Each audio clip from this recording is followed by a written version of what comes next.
Hello, I'm Paul Wakim. I am Chief of the Biostatistics and Clinical Epidemiology Service at the NIH Clinical Center. And this is part two of a four-part segment.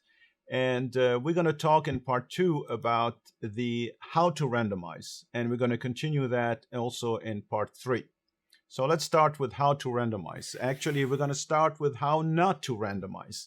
And so you can randomize by birth date. You can say odd and even, or you can say the last digit of the medical record number, or the odd and even hospital room numbers. These are example of how not to randomize. You're going to say, well, why not? It sounds pretty objective, pretty random, and pretty. Well, maybe not. You don't know. That's the problem. Is you don't know what other things go along with these kind of birth rates, birth dates, and digits of the medical record. But I could, like, for example, for the hospital room number, let's say, for example, that the odd rooms are in the have windows and the even rooms don't have windows in the hospital. And so you do by odd and even. And let's say that for some reason, having a window makes recovery faster or better, and so you're not randomly assigning then. Again, there could be unknown confounding factors that influence recovery or outcome or whatever you're measuring, your primary outcome measure. So avoid these kinds of randomization schemes. So I just want to point out here at this point, we're going to go through these 5 randomization methods: simple randomization, permuted block, stratified, cluster, and adaptive randomization. But I just want you to understand that this is very, very basic stuff. We're not getting into anything other methods, deeper into these methods, just very basic stuff. Again, in this segment, we're going to talk about the first two. And then in the part 3, we're going to talk about stratified, cluster, and adaptive. So let's start with simple randomization. In simple randomization, each participant is randomly assigned to a treatment with a known probability, regardless of the treatment assignments of other participants. So, for example, you toss a coin. If it's head, you send the participant to the new intervention. And if it's tail, you send the participant to the placebo control. I just want to say right here, nobody tosses coins anymore. Statisticians like to talk about tossing coins, but nobody does that in randomization. But this is just to make the point. So how to implement simple randomization? Again, the low-tech approach is to toss a coin, but nobody does it.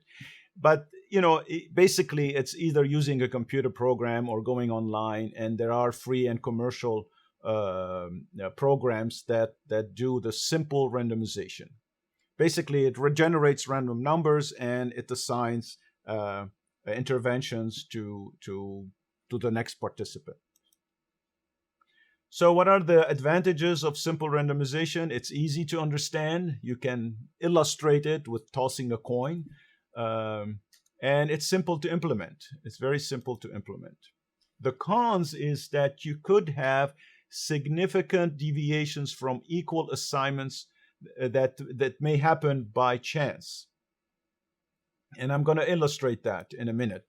And you can have significant imbalances in important baseline characteristics like sex that also may happen by chance. So there are really two things, and I'm going to talk about each one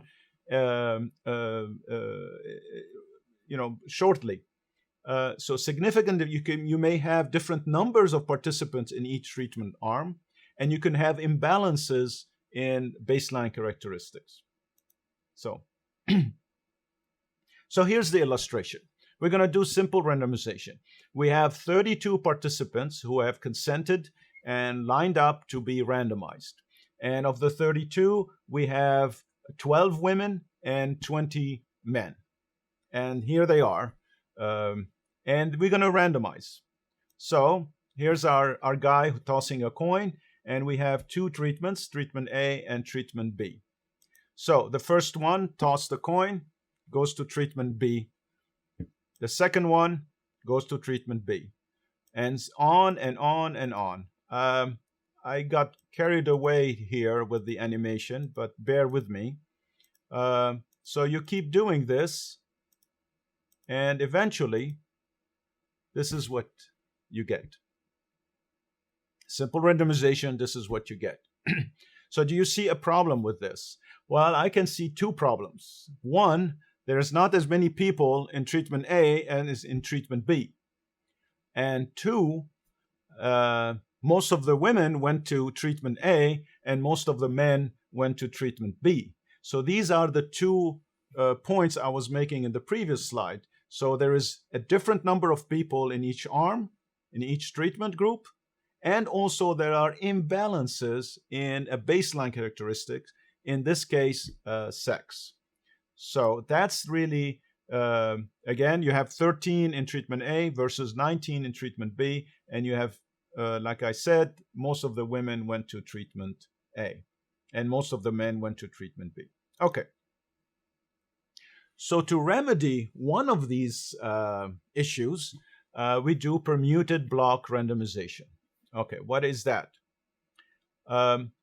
Every block of X new participants are randomly and equally assigned to treatments A and B, and X is the block size. This is a little bit abstract, but bear with me. I think it's going to get clearer. So, for example, let's say we're doing block randomization and the block size is 4. So basically what we say is we have these blocks of 4. In each block of 4, we have 2 A's and 2 B's. And the order is extremely important. So how many possible ways can you order 2 A's and 2 B's in a block of 4? Well, there are 6 possibilities. And so you have 6 possibilities of randomly assigning A or B in a block size of 4. So you pick randomly one of those 6, and then once you have picked it, you say, okay, this is the order. The next 4 participants, the first 2 are going to go to A, and the next 2 are going to go to B, or whichever block you randomly selected from these 6 possibilities. So in this case, let's do the permuted block randomization for our 32 participants. So in this case, what happens, let's say we have a block size of 4. So again, from the 6 possibilities, you're going to pick one of the 6. And let's say in this case, it just happened to be BAAB, which means that the first participant is going to go to B, the second is going to go to A, the third to A, and the fourth to B. Now, notice here that right there, we already have 2 people in treatment A and 2 participants in treatment B. It's not a coincidence. We forced it. We said after 4 participants being randomized, we know that 2 are going to go to A and 2 are going to go to B. So now what we do is we pick another block. We put back the one we just used back in the pot of 6, and we pick another one randomly. Let's say in this case, it's BABA, which means that the next one is going to go to B, the next one to A, the next one to B, and the next one to A. Okay, so we put back this, we pick another one, and we get this assignment. And we do it again and again. We're going to get back to that illustration in a minute. Before we do that, how do we implement block randomization? So in a one-to-one design, remember 1-to-1, 2 treatment arms, half in A, half in B. And you say have a block size of 4, then your block should look like AABB and all possible permutations of these 2 A's and 2 B's. And we saw that there are 6 possibilities. If the block size is of 6, and this is decided up front when you design the trial, if you decide to do a block size of 6, so you have the block size would look like 3 A's and 3 B's with a different order of the A's and the B's. If the block size is 8, which is a little bit on the high side, you would have 4 A's and 4 Bs. And again, all permutations of these 4 As and 4 Bs. What if your design is a 1-to-1-to-1, 3 treatment arms, 1/3, 1/3, 1/3? Well, if you have a block size of 6, you can't really use 4 anymore. But if you have a block size of 6, then you have 2 A's, 2 B's, and 2 C's. If you have a block size of 9, 3 A's, 3 B's, 3 C's. And again, keep in mind that this is just one of the blocks, but if you have a block size of 6, all permutations of the A's and the B's and the C's are also possible. If you have a 1-to-2 design, then you have a block size of 3, then you put 1 A and 2 B's in each block. And if you have a block size of 6, you put 2 A's and 4 B's. And a block size of 9, 3 A's and 6 B's. Again, because you want 1/3 to go to A and 2/3 to go to B. And if you have a 1-to-1-to-2 design, and the block size is 4, you have 1 A, 1 B, and 2 C's. If the block size is 8, you have 2 A's, 2 B's, and 4 C's. And 12, you have 3 A's, 3 B's, and 6 C's. Because you want 1/4 to go to A, 1/4 to go to B, and 1/2 to go to C. So that's basically, depending on the design and the block size, that's basically how you would implement block randomization. So you have to keep in mind, block size has to be greater than number of interventions. So well, you have to have each intervention at least once in your block. And I want to talk about the known block size versus a masked block size. So you can say upfront in the protocol when you design the trial, we are going to use a block size of 4.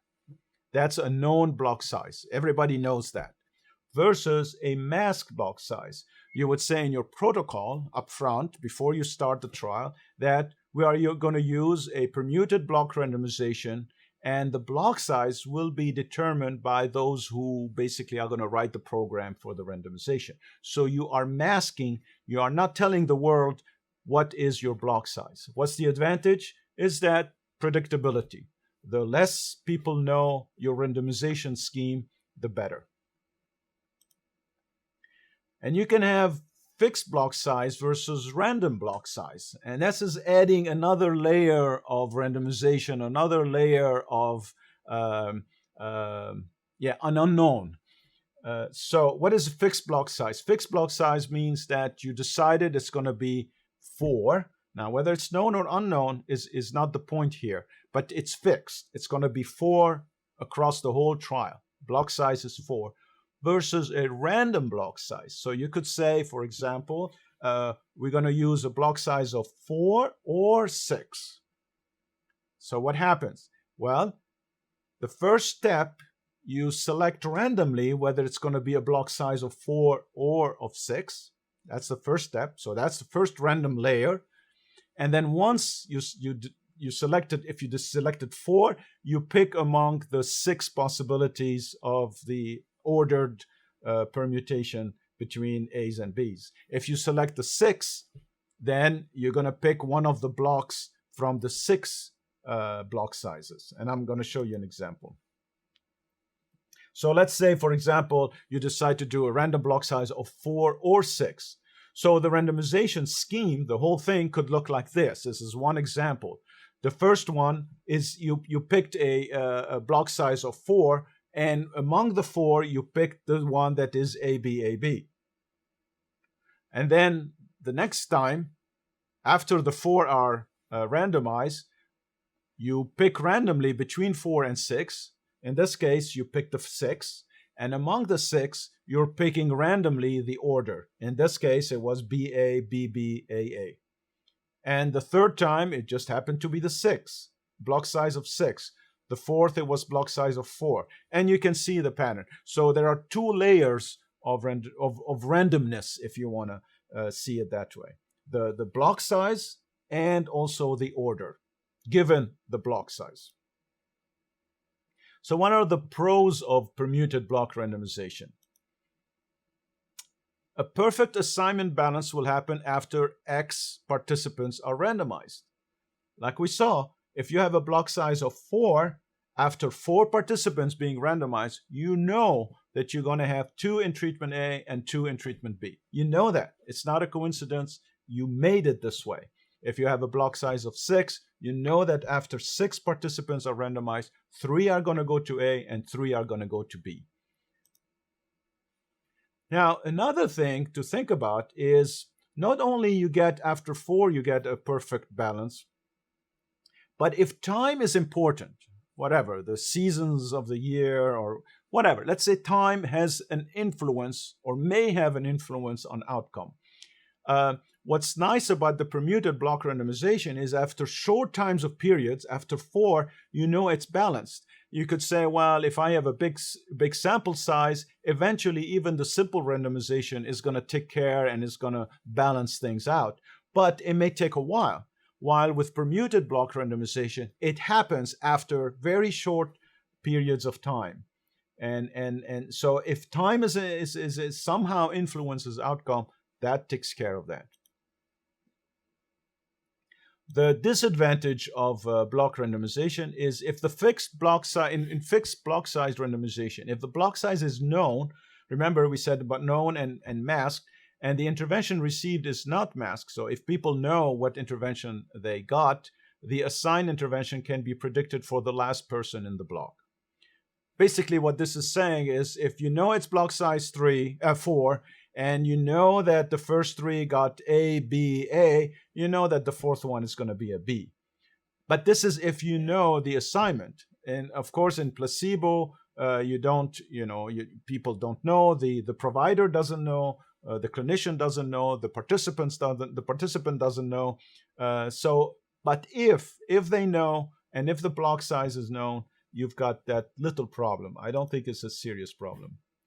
But this is not the case in random block size randomization. In random block size, remember we were doing 4 or 6, so the staff running the clinical trial would not know where they are. They don't know the block size, they don't know the order, so basically it's almost impossible to predict the next assignment.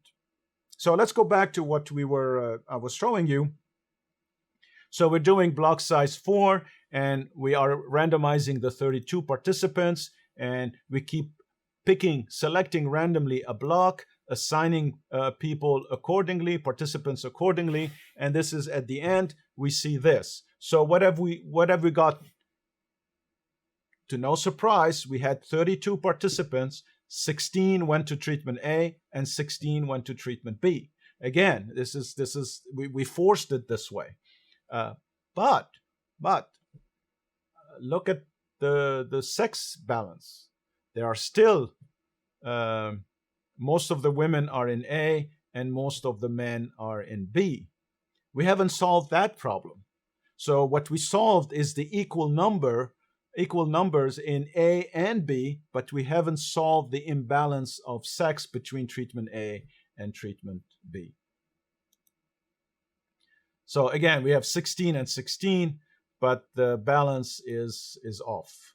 So one of the disadvantages of block randomization is just like with simple randomization, we can have significant imbalances in important baseline characteristics, and that may still happen by chance. So that's it for this segment. In summary, in simple randomization, each participant is randomly assigned to a treatment with a known probability, regardless of the treatment assignments of other participants. In most cases, simple randomization is not recommended. And in permuted block randomization, a perfect assignment balance will happen after X participants are randomized. And my questions to you are, what does permuted in permuted block randomization refer to? Why do we call it permuted? And what is the difference between fixed and random block size randomization? Thank you for watching.